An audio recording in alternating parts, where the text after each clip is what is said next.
হাত দিয়ে গোল করার এটা একটা বদনাম। এই বদনামটা যারা বলে মজা পায় তারাই মজা নেয়, নিজ্ঞা, সমস্যা নাই। অতীত যে ফ্রান্সকে আর্জেন্টিনা পরাজিত করেছে, তাহলে এবার স্পেনকে কি করবে? ধরাশয়ী করবে।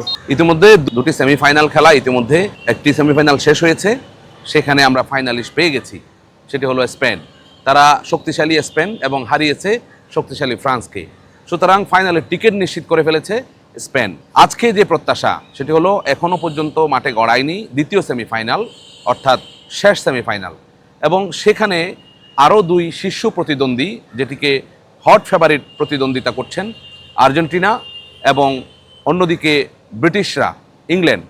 এই ইংল্যান্ডের খেলা আমরা যতটুকু জানি তারা নিঃসন্দেহে খুব ভালো খেলে, এবং ভালো খেলে বলেই আজকে 4টি দল শেষ 4-এ এসেছে, আমরা সেটুকু জানি। কিন্তু আমাদের যে প্রত্যাশা, যারা ভালো খেলেছে রানিং চ্যাম্পিয়ন হিসেবে, খুব সম্ভবত আমার মনে হচ্ছে অন্যান্য যারা দর্শক ক্রীড়ামোদী মানুষ আছে, যারা খেলা ভালোবাসে, তাদের সাথে কথা বলে আমরা যতটুকু জেনেছি যে আসলে মনে হচ্ছে আবারও টানা দ্বিতীয়বারের মতো চ্যাম্পিয়ন হতে পারে আর্জেন্টিনা, এবং তারা ফাইনাল খেলবে, পরে আর্জেন্টিনা চ্যাম্পিয়ন হবে, এমনটাই আমরা মানুষের কাছে জেনেছি। এবং তাদের যে খেলার ধারাবাহিকতা, সেটির কারণে একজন ক্রীড়া সাংবাদিক হিসেবে আমিও সেটুকু ধারণা করছি। 100% সুস্থ এবং সুন্দরভাবে মাধুর্যময় খেলা উপহার দিয়ে 100% আর্জেন্টিনা জয়ী হবে, এখানে কোনো প্রশ্নের অপশন নেই। অতীত কি বলে? অতীত যে ফ্রান্সকে আর্জেন্টিনা পরাজিত করেছে, তাহলে এবার স্পেনকে কি করবে? ধরাশয়ী করবে, এখানে বলার অপশন নেই। না, এবারে ব্যালন ডিওর এবং সেরা খেলোয়াড় সবকিছুতেই আর্জেন্টিনার ভিতরে থাকবে, সেরা গোলকিপার সবকিছুতে আর্জেন্টিনার ভিতরে থাকবে।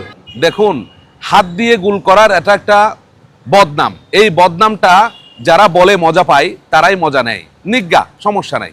কিন্তু কথা হচ্ছে এখন মানুষকে এতই অন্ধ যে হাত দিয়ে গোল করে, এই জিনিসটা আসলে ফিফা কোনোভাবেই দেখে না। এখন কিন্তু প্রযুক্তি নির্ভর দেশ, পৃথিবীটাই পুরো প্রযুক্তির মধ্যে আছে।